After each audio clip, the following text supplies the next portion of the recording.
وللمؤمنين والمؤمنات والله يعلم متقلبكم ومثواكم। গগনে ভুবনে যাবতীয় প্রশংসা আল্লাহর জন্য। দরুদ ও সালাম বর্ষিত হোক বিশ্ববরেণ্য নবী, নিরক্ষর নবী, ইলম ও আমালের নবী, পথপ্রদর্শক নবী রাসূলুল্লাহ সাল্লাল্লাহু আলাইহি ওয়াসাল্লামের উপর। আমাদের শিক্ষাবর্ষের প্রথম জুমায়, প্রথম খুতবায় সকলকেই স্বাগত জানাই। নবীন প্রবীণ সবাইকে স্বাগত জানাই, আমাদের মা বোনেদেরকে। শিক্ষা জাতির মেরুদণ্ড। আমাকে একটি শিক্ষিতা মা দাও, আমি তোমাকে একটি শিক্ষিত জাতি দান করব। মায়ের হাতে গড়বে মানুষ। মা যদি সে সত্য হয়, মাই তো এই জগতে প্রথম বিশ্ববিদ্যালয়। মা পারে তার শিশুকে শিক্ষা দিতে। মায়ের হাতে আছে শিশুর শিক্ষার প্রথম চাবিকাঠি। এই জন্য আমরা ছাত্রদেরকে বারবার তাকিদ করি, মায়ের মায়া মমতার বাঁধনে তুমি বাধা পড়ে যেও না। মায়ের উচিত মাকে শিক্ষার জন্য শিক্ষা প্রতিষ্ঠানে পাঠানো। মায়ের উচিত নয় ছেলেকে আঁচলে জড়িয়ে নিজের কাছে টেনে মায়া মমতা দিয়ে, আকর্ষণ দিয়ে, চোখের পানি দিয়ে তার শিক্ষার চলার পথকে পিছল করে দেওয়া মায়ের উচিত না। মায়ের উচিত ছেলেকে উদ্বুদ্ধ করা যেন ছেলে পড়তে পারে। আর ছেলের উচিত মায়ের কোল ছেড়ে বেরিয়ে এসে শিক্ষাঙ্গনের যে বাসা, যে কোল, পিতৃতুল্য ওস্তাদদের যে স্নেহ মায়া মমতা ভরা কোল, সেই কোলে এসে আশ্রয় নিয়ে শিক্ষিত হওয়া, আলেম হওয়া। এ কত বড় ফজিলত তোমরা এখন বুঝবে না। ছোট ছেলে, তার জন্য কান্দাকাটি করছো। বাড়ি ছেড়ে এসে বাড়ির মায়া ভুলতে পারছো না, বন্ধু বান্ধবদের মায়া ভুলতে পারছো না, সেখানকার বাড়ির পরিবেশ, বাড়ির খাবার, মায়ের আদর করে খাওয়ানো। কারো বাড়িতে আবার বহু চিত্ত বিনোদনের ব্যবস্থা আছে, সেই সবগুলো ভুলে থাকতে পারছো না। তোমাদেরকে একটা কথা বারবার শিখাই, মায়ের কাছ থেকে যখন বিদায় নেবে, যখন যাবে, যখন আসবে, মা যদি কান্না করবে। মায়ের একটা টান আছে। এই জন্যে বলে আমাদের, যার মা নেই তার গা নেই, যার বাপ নেই তার দাপ নেই। মায়া থাকলে সে যে গায়ে মা থাকবে সেদিকে সন্তানের টান থাকবে, এটাই স্বাভাবিক। কিন্তু সেই মায়ার বাঁধন ছিঁড়ে তোমাকে আসতে হবে আর বলতে হবে, মা গো তুমি কেঁদো না, মায়ার বাঁধনে বেঁধো না। মা গো তুমি কেঁদো না, মায়ার বাঁধনে বেঁধো না। দোয়া করি যেন দোয়া করো যেন বড় হই, পিছু হটবার আমি নই। এই যে প্রতিজ্ঞা, ইলম তলবের পথে যে সময় আছে সেই সময় ব্যয় করার জন্য তোমাকে পথে হাঁটতে হবে। কি কি কর্তব্য আমি পরের খুতবাতে হয়তো বলবো, ধৈর্য ধরতে হবে, কাঁদলে হবে না।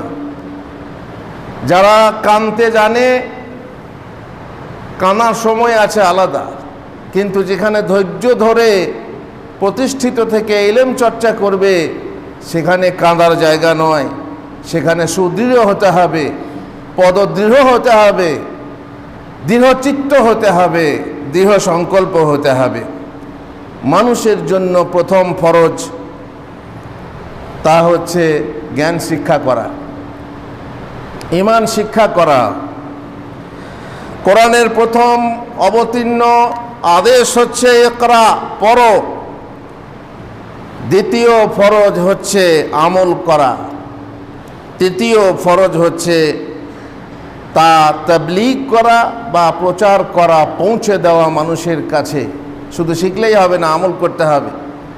আর শুধু আমল করলেই হবে না, তোমার দায়িত্ব আছে তোমার বাড়িতে, তোমার পরিবেশে, তোমার সমাজে, তোমার দেশে সেই বাণী অন্যের কাছে পৌঁছে দেওয়া। আর এই তিনটে কাজ করতে হলে 4 নম্বর ফরজ তোমার ঘাড়ে এসে যায়, সেটা হচ্ছে এই তিনটে কাজের জন্য ধৈর্য ধরা। সহজ নয়। মায়ের কোল ছেড়ে এসে মাদ্রাসায় শিক্ষা করা সহজ নয়। মায়ের মাছ মাংস হাতে তৈরি করা খাবার ছেড়ে দিয়ে মাদ্রাসায় এসে আলু কচু ভাত খেয়ে পড়াশোনা করা সহজ নয়। ধৈর্য ধরো। যদি তুমি মাছ মাংস বড় হয়ে খেতে চাও, তাহলে ছোটতে এই আলু ভাত খেয়ে ধৈর্য ধরতে হবে। বড় হতে চাইলে তোমাকে ছোট হওয়ার যে অভ্যেস, সেটা তৈরি করতে হবে নিজেকে। সুতরাং ধৈর্য ধরো। তাহলে তারপরে আমল করার জন্য ধৈর্যের দরকার আছে। ইলম শিক্ষার ফরজ পালন করার জন্য ধৈর্যের দরকার আছে। তারপর প্রচার তাবলীগ করার জন্য ধৈর্যের দরকার আছে। মহান আল্লাহ বলছেন, ফা'লাম, জেনে নাও, জানো, শিক্ষা করো, লা আন্নাহু লা ইলাহা ইল্লাল্লাহ, আল্লাহ ছাড়া কোনো সত্য উপাস্য নেই, সত্য মাবুদ নেই, এটা জেনে নাও। তাহলে এখান থেকে তোমার জানাটা ফরজ। আর সেটা কি? প্রথম জানার ফরজ হচ্ছে লা ইলাহা ইল্লাল্লাহ। আর প্রথম আদেশ হচ্ছে ইকরা বিস্মি রাব্বিকাল্লাযী খালাক, যে রব তোমাকে সৃষ্টি করেছেন সেই রবের নাম নিয়ে তুমি পড়া শুরু করো। রবের নাম নিয়ে তোমরা পড়া শুরু করো। একটা দোয়া আমরা কায়দা ধরার সময় পড়ি, যদিও হাদিস কোরআনের দোয়া নয়, রাব্বি ইয়াসসির ওয়ালা তুআসসির ওয়া তাম্মিম বিল খায়র। দোয়াটা ওলামাদের বানানো দোয়া, কিন্তু দোয়াটার মানে সঠিক। তুমি নিজের ভাষায় এরকম দোয়া করবে পড়ার শুরুতে, রাব্বি জিদনি ইলমা, আল্লাহর কাছে ইলম চাইবে। আল্লাহ তাআলা ওয়াত্তাকুল্লাহ ওয়া ইউআল্লিমুকুমুল্লাহ, আল্লাহ যদি জ্ঞান না দেন তাহলে জ্ঞান পাবে না। আল্লাহর কাছে জ্ঞান চাইতে হবে, আল্লাহর কাছে দোয়া করতে হবে। আর আল্লাহর নাম নিয়ে পড়া শুরু করতে হবে। আল্লাহ তুমি আসান করে দাও আমার এই চলার পথকে, এই বন্ধুর পথকে। বন্ধু মানে দোস্ত নয়, বন্ধু মানে এবড়ো খেবড়ো পথ। বন্ধুর পথ মানে যে পথে চলতে কষ্ট হয়, যে পথে পাথর আছে, পা পিছলে যায়, উঁচু নিচু পথ, রেল লাইনের মতো সারাত করে গড়িয়ে যাব, সেরকম পথ নয় বন্ধুর পথ। এই বন্ধুর পথে হাঁটার জন্য ধৈর্য চাই রবের নামে। আল্লাহ রাব্বি আশ্রয় আসান করে দাও আল্লাহ, ওলা তো আসর, আর কঠিন করো না। পড়াকে আমার জন্য কঠিন করো না। আরবি পারবি তো পারবি, না হেগে মুতে ছাড়বি। কত ছেলে দেখবে, কত ছেলে এসেছে আমাদের, দেখবে কতগুলো কেটে পড়েছে। কেন? পারবি তো পারবি, আর না হয় হেগে মুতে ছাড়বি। কষ্ট। আমি তোমাদেরকে ভয় দেখাচ্ছি না, খুব সহজ। এ হচ্ছে সহজ, যাকে আল্লাহ সহজ করে দেবেন। আল্লাহ যাকে কবুল করবেন আলেম রূপে, আল্লাহ যাকে তৌফিক দেবেন আলেম রূপে, তার জন্য সহজ। সুতরাং আল্লাহর কাছে প্রার্থনা করো যে আল্লাহ তুমি আমার জন্য সহজ করো, কঠিন করো না। আর আমার এই ইলমি সফরকে তুমি মঙ্গলের সাথে সম্পূর্ণ করো। আমার সফরটা যেন সব মঙ্গলের সাথে সম্পূর্ণ হয়, আমি যেন বড় আলেম হতে পারি। ডডমডো না, বরং আমি ভালো আলেম হতে পারি, আমি যেন বড় আলেম হতে পারি। এই মনোচ্ছবি তৈরি করো। মনোচ্ছবি তৈরি না করতে পারলে, তুমি টার্গেট যদি তুমি না রাখো, কোন জায়গায় তুমি পৌঁছবে সেটা যদি তুমি টার্গেট না করো তো পারবে না। এসেছো কি জন্য পড়তে? সেটা এসেছি, সবাই পড়ছে তাই পড়ছি, কি করবে জানি না, এরকম না। মায়ের সাথে সংকল্প করো, মা তোমাকে কি বলবে সে বহু কথা আছে। মা যখন তোমাকে বলবে বা তুমি কি হবে, তুমি হয়তো বলবে আমি পুলিশ হব। তুমি দেখেছো, ঢেসুম ঢেসুম দেখেছো, ইউটিউবে হয়তো দেখে থাকবে, হয়তো বা কোনো টিভিতে দেখে থাকবে, তুমি পুলিশ হব আর বন্দুক নিয়ে ঘুরে বেড়াবো। মা বলছে না বাবা, তুমি পুলিশ পুলিশ হবে না, অন্য কিছু বলো। বলছে আমি উকিল হব। বলছে উকিল হলে তুমি 9কে 6 করবে, 6কে 9 করবে, মিথ্যা বলবে, কেস সাজাবে, আর তুমি মানুষের হক নষ্ট করবে না, এটা তুমি পারবে না। তাহলে কি হব? ডাক্তার হব। বলছে ডাক্তার হলে তুমি ব্যবসা করবে, ওষুধ ব্যবসা করবে, ভেজাল মার্কা ওষুধ দেবে, 3 নম্বর ওষুধ দিয়ে রোগী ঠকাবে, রোগীর প্রাণ নেবে, তুমি পারবে না। তাহলে কি বল, তুমি বলো না আমি এটা কোনটা হব। তখন মা, জ্ঞানী মা, বললাম না মায়ের কোল প্রথম বিশ্ববিদ্যালয়, মা বলছে বাবা তুমি সবার আগে মুসলমান হয়ে যাও, সবার আগে তোমাকে মুসলমান হতে হবে, মানুষ হতে হবে, আর পূর্ণ মানুষ পূর্ণ মানব হতে হলে মুসলমান হতে হবে। মুসলমানি আইন কানুন কোরআন ও হাদিস তোমাকে মানতে হবে, জানতে হবে, মানতে হবে, তবে তুমি হবে শ্রেষ্ঠ মানুষ। আর বুঝতেই পারছো তোমার বাবার ইচ্ছা আলাদা, তোমার বাবা মায়ের ঝগড়া। বাবা বলছে আমি আমার ছেলেকে আলেম বানাবো, মা বলছে আমি ডাক্তার বানাবো, নানা বলছে ইঞ্জিনিয়ার বানাবো, আর কেউ কিছু বলছে। বাবার ইচ্ছে ইঞ্জিনিয়ার, মায়ের ইচ্ছে ডাক্তারি, দাদুর ইচ্ছে উকিল হব, নানুর ইচ্ছে মাস্টারি। ইচ্ছেগুলি কেমন যেন ভেবেই আমি কেহই আমায় বলল না তো খোকা মানুষ হ। খোকা মানুষ হয় এ কথাটা কেউ বললো না, আমার একমাত্র জ্ঞানী মা, সে বলতে পারবে যে মানুষ হ, সবার আগে তুই মানুষ হ। ওরে বহুমূল্য পরিচ্ছদ রতনভূষণ, নরের মাহাত্ম নারে করিতে বর্ধন, জ্ঞান পরিচ্ছদ আর ধর্ম অলঙ্কার করে মাত্র মানুষের মহত্ব বিস্তার। ধর্মজ্ঞান চাই, কোরআন হাদিস এ হচ্ছে আল্লাহর পক্ষ থেকে এসে সর্বশ্রেষ্ঠ জ্ঞান। সেই জ্ঞান তোমাকে শিখতে হবে, তবেই তুমি মহত্বপূর্ণ মানুষ হবে। নচেত এমন মানুষ হবে মান আর হুঁশ, মান থাকবে না আর হুঁশ থাকবে না। যদি হুঁশ থাকে তো মান থাকবে না, মান থাকলে হুঁশ থাকবে না। এমন মানুষ হয়ে কোনো লাভ নেই, যাকে অমানুষ বলা হয়। সুতরাং শিখতে হলে কোন শিক্ষা শিখবে? আল্লাহ তাআলা বলছেন ফাআলাম আন্নাহু লা ইলাহা ইল্লাল্লাহ। প্রথম শিক্ষা সেটা হচ্ছে আল্লাহকে চেনো, আর তারপরে আস্তে আস্তে যেটা প্রথমে আকীদা শেখো, ফরাইদ শেখো, হালাল হারাম শেখো, সুনান শেখো, ফাজাইল শেখো। যে শিক্ষা না শিখলে তুমি আখিরাতের সফলতা লাভ করতে পারবে না। প্রথম ইন্টারভিউ ফেল হয়ে যাবে, কবরে ইন্টারভিউ হবে, 3টে অথবা 4টা প্রশ্ন হবে। আল্লাহ তাআলা যেন তোমাকে 4টা প্রশ্ন নেওয়ার তৌফিক দান করেন, উত্তর দেওয়ার তৌফিক দান করেন। ইন্টারভিউ হবে, দেখছো এখানে ভর্তি হতে ইন্টারভিউ লাগে, কোনো মাদ্রাসায় ভর্তি হবে সেখানে ইন্টারভিউ লাগে। আখিরাতের ঘর পেতে হলে ইন্টারভিউ দিতে হবে। আর সেই সহজ 3টে প্রশ্ন 4টে প্রশ্নের মাধ্যমে তোমাকে আখিরাতের ঘর লাভ করতে হবে। কবরে তোমাকে প্রশ্ন করা হবে তোমার রব্বুক ওমা দীনুক ওমানিল্লাযী বুইসা ফীকুম। যদি উত্তর দিতে পারো, ফেরেশতা আরেকটা প্রশ্ন করবেন, তুমি উত্তর কি করে জানলে? তখন তুমি বলবে কারাআতু কিতাবাল্লাহ, আমি আল্লাহর কিতাব পড়েছি, আমি কোরআন পড়েছি, আর সত্য বলে জেনেছি। আল্লাহ তাআলা যা বলেছেন সত্য বলে জেনেছি, আমল করেছি, তার জন্য আমি উত্তর দিতে পেরেছি। যারা কিতাব পড়ে না, যারা আল্লাহর কিতাব পড়ে না, বহু কিতাব পড়েছে, বিশাল বিশাল শিক্ষিত মানুষ, বিশাল বিশাল কিতাব পড়েছে, কিন্তু আল্লাহর কিতাব পড়েনি, সে শিক্ষিত নয় যে শিক্ষিত হওয়া দরকার ছিল। যে শিক্ষা দরকার সেই শিক্ষার শিক্ষিত নয়। সুতরাং সে ইন্টারভিউতে ফেল হয়ে যাবে যদি আল্লাহর কিতাব না পড়ে। যে উত্তর দিতে পারবে না, বলবে হা হা লা আদরি। তখন ফেরেশতা বলবেন লা তালাইতা ওয়ালা দারাইতা, লা দারাইতা ওয়ালা তালাইতা, না বুঝেছো, না পড়েছো, না কারো কাছে শিখে নিয়েছো। পড়তে জানতে না, কিন্তু জেনে নিতে তো পারতে। তাতেও নেই, পড়াশোনাতেও নেই, শোনাতেও নেই, তার মানে শিক্ষাতে নেই।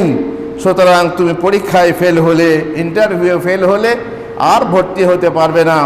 আখেরাতের ঘর লাভের জন্য তুমি পারবে না। এই ইন্টারভিউ পাস করতে হলে যখন জান বাঁচাবে। তোমরা নিশ্চয়ই একটা কবিতা শুনে থাকবে, পড়ে থাকবে, সেই যে 16 আনায় মিছে মাঝি নৌকা নিয়ে যাচ্ছে, বাবু আমেরিকা থেকে পাস করে নদীর ওপারের বাড়িতে যাবে, নৌকাতে চেপেছে। হঠাৎ করে গল্পের মাঝি, তুমি বিজ্ঞান জানো? তুমি কি ভূগোল জানো? তুমি কি চাঁদটা কেন বাড়ে কমে, জোয়ার কেন আসে? বৃদ্ধ মাঝি অবাক হয়ে ফেলিয়ে হাসে, যে হুজুর আমরা কি করে জানবো চাঁদটা কেন প্রথম থেকে আস্তে আস্তে বাড়ে, আবার 15 দিন পরে আস্তে আস্তে ক্ষয় হয়, এসব কি করে বুঝবো? কখনো অমাবস্যা, কখনো পূর্ণিমা, কি করে বুঝবো? ভূগোল, ইতিহাস, বিজ্ঞান কিছুই নেই। তোমার জীবনের 4 আনা মিছে। তোমার তারপরে বলে এটা জানো? না জানি না। অঙ্ক জানো? না জানি না। তোমার জীবনের 8 আনা মিছে, তোমার জীবনে 12 আনা মিছে। তারপর খানিক বাদে ঝড় উঠেছে, ঢেউ উঠেছে ফুলে, বাবু দেখেন নৌকাখানি ডুবলো বুঝি দুলে। এবার বাবু ভাবছে, তো কি ব্যাপার, ঝড় উঠলো তো কি হবে? মাঝির এখন একই আপদ, ওরে ও ভাই মাঝি, ডুবলো নাকি নৌকা, এবার মরবো নাকি আজি? সর্বনাশ, তো দুলতে লেগেছে, এবার কি আজকে মরে যাবো নাকি? কি হবে আমার? মাঝি সোধায়, সাঁতার জানো? সাঁতার শিখেছো তুমি ভূগোল শিখেছো, অঙ্ক শিখেছো, ইংরেজি শিখেছো, বিজ্ঞান শিখেছো, বলো তুমি সাঁতার শিখেছো কি না? মাথা নাড়েন বাবু। মূর্খ মাঝি বলে, মশাই এখন কেমন কাবু? বাঁচলে শেষে আমার কথা হিসেব করো পিছে, তোমার দেখি জীবন খানা বাবু, তোমার দেখি জীবন খানা 16 আনায় মিছে। তোমার জীবন, তুমি সব কিছু শিখেছো কিন্তু সাঁতারটা শিখোনি। এখন এই মহাসমুদ্রে, মহানদীতে তুমি ডুবে যাবে, তোমার স্যুট বুট কোট সব ভিজবে, আর তুমি এখানেই ডুবে মরবে। এইটুকু শিখোনি যে তুমি কি করে জীবনটা বাঁচাবে। বহু শিক্ষিত হয়েছো, কিন্তু জানো না তুমি কবরের ইন্টারভিউ কি করে পাস করবে, সেখানে তুমি কি করে বাঁচবে তুমি জানো না। সুতরাং তোমার 16 আনাই মিছে। মোট কথা, শিক্ষা যে আমাদের শিখতে হবে সে কথা আমরা অবশ্যই বুঝতে পারছি, এবং আমরা এই প্রতিষ্ঠানে এসেছি শিক্ষার জন্য। মা বোনেরা আমাদের শুনছেন, ছেলেদেরকে পাঠাও, মেয়েদেরকে পাঠাও এই শিক্ষা শিখতে, যে শিক্ষার মাধ্যমে আখেরাতের ঘর লাভের, পরকালের চির সুখের, ইচ্ছা সুখের, জান্নাত লাভের তৌফিক দান করবে। সেই শিক্ষা শিখতে বলো, শিখতে দাও ইত্যাদি। রাসূলুল্লাহ সাল্লাল্লাহু আলাইহি সাল্লাম বলেছেন, খায়রুকুম মান তাআল্লামাল কোরআন ওয়া আল্লামাহু। তোমাদের মধ্যে সর্বশ্রেষ্ঠ ব্যক্তি কারা? তুমি শ্রেষ্ঠত্ব পেতে চাও, মহামহত্ব পেতে চাও, তাহলে তোমার শ্রেষ্ঠত্বের দরকার আছে। সেটা হচ্ছে কি?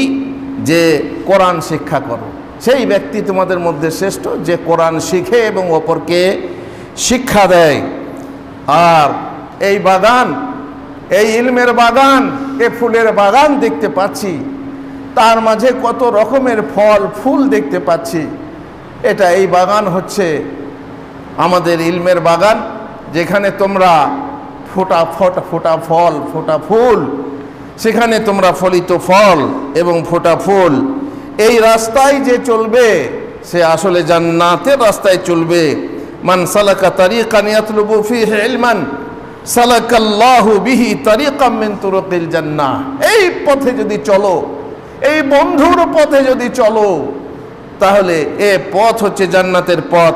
আল্লাহ তোমাকে জান্নাতের পথে নিয়ে যাবেন। একজন শ্লোক তার মরণ মুহূর্তে একজন জিয়ারতকারী আলেমকে বললেন, আমাকে অমুক মাসলাটা বলে দিন। পড়তে হবে কোল থেকে, মায়ের মিনাল মাহদি ইলাল লাহদ, মায়ের কোল থেকে নিয়ে কবর পর্যন্ত তোমাকে শিক্ষা করতে হবে। শরীয়তের ইলম এত সহজ না। 8 বছর 10 বছর পড়ে আলেম হয়ে গেলে আর শেখার কিছু নেই না।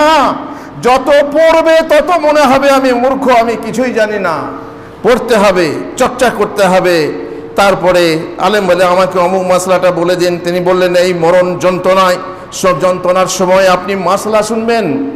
বললেন, হ্যাঁ, কারণ মহানবী সাল্লাল্লাহু আলাইহি সাল্লাম বলেন, যারা জ্ঞান শিক্ষা করার পথে থাকে তারা আসলে জান্নাতের পথে থাকে। আল্লাহু আকবার।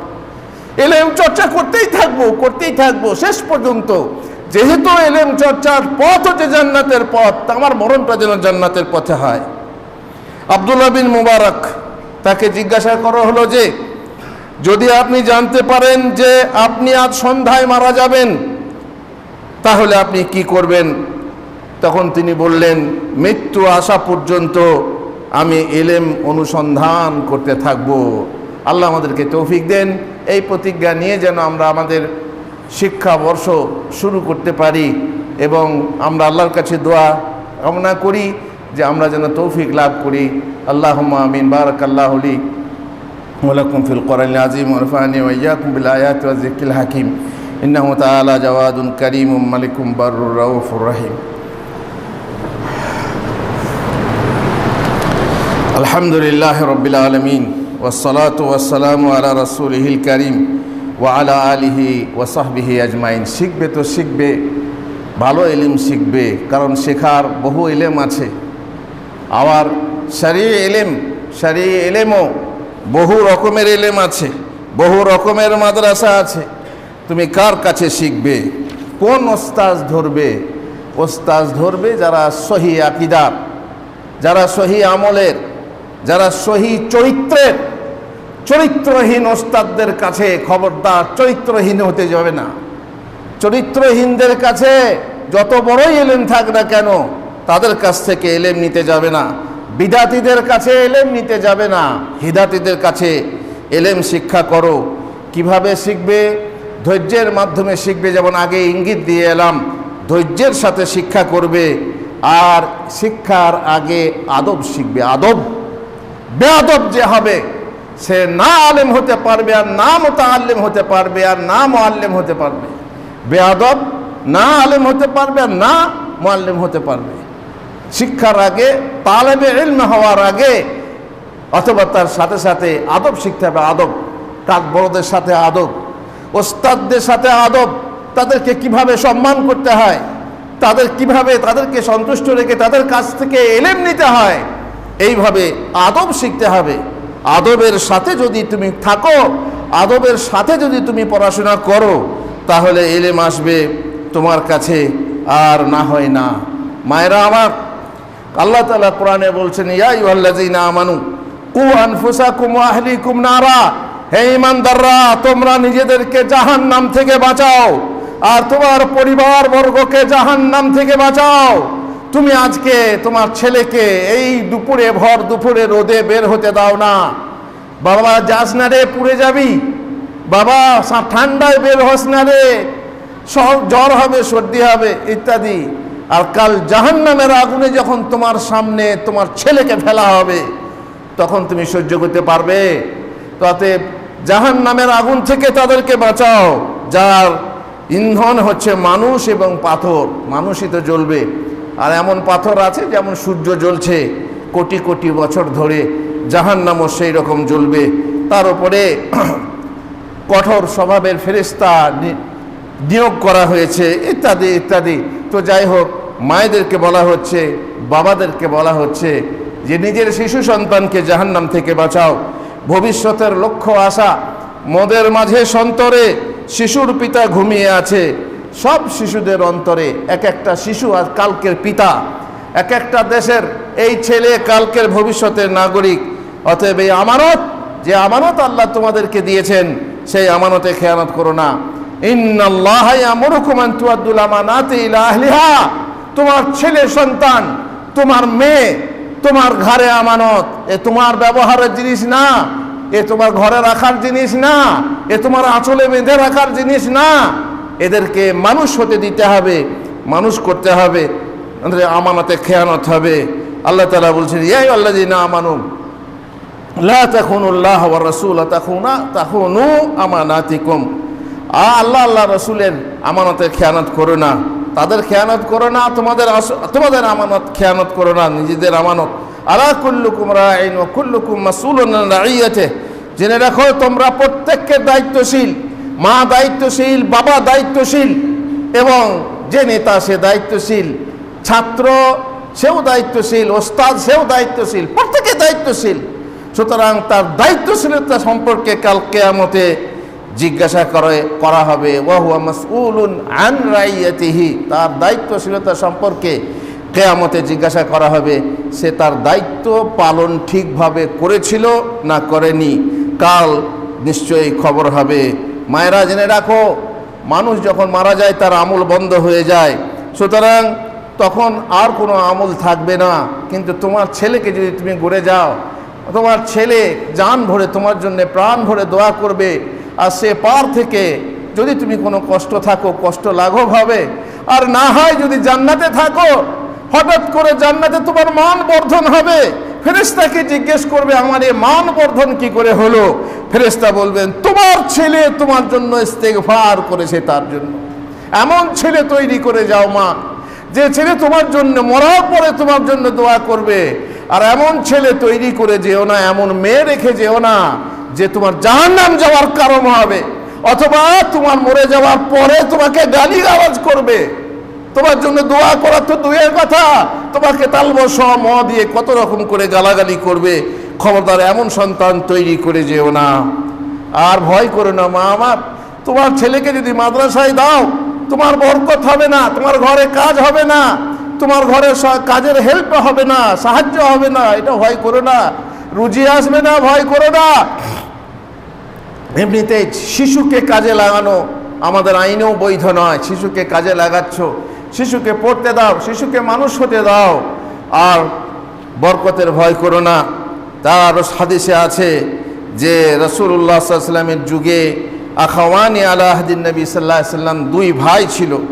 তাদের মধ্যে এক ভাই ইয়াহজুরু হাদিসান নবী সাল্লাল্লাহু আলাইহি ওয়াসাল্লাম মাজলিসাহু, আল্লাহ রসুলের মজলিসে, এলমি মজলিসে এসে ইলম চর্চা করত, হাজির হতো। ওয়া আল আখার ইয়াহতারিফু, আর দ্বিতীয় শিল্পের কাজ করত, কোনো শিল্পের কাজ করত, রুজি রুটির কাজ করত, কাঠের হোক আর যাই হোক শিল্পের কাজ করত। ফাসাকাল মুহতারিফ আখাহু ইলা নবী সাল্লাল্লাহু আলাইহি ওয়াসাল্লাম, এবার এই শিল্পী ভাই নবী সাল্লাল্লাহু আলাইহি ওয়াসাল্লামের কাছে অভিযোগ নিয়ে এলো, নবী সাল্লাল্লাহু আলাইহি ওয়াসাল্লামের কাছে অভিযোগ নিয়ে এলো। ফাকাল ইয়া রাসূলুল্লাহ ইন্না হাযা আখি লা ইউইনুনি বিশাই, আমি শিল্পী মানুষ, আমি মেহনত করি, কষ্ট করি, রুজি জোগাড় করি, আর এই ভাই আমাকে সাহায্য করে না। যাই কথা, আল্লাহর নবীর দরবারে গিয়ে ইলম চর্চা করে। রাসূলুল্লাহ সাল্লাল্লাহু আলাইহি ওয়াসাল্লাম বললেন, লা আল্লাকা তুরজাকু বিহ, আরে শোনো, সম্ভবত তুমি ওরই মাধ্যমে, ওরই কারণে, এই মজলিসে এসে ইলম চর্চার কারণে তুমি রুজি পেয়ে থাকো।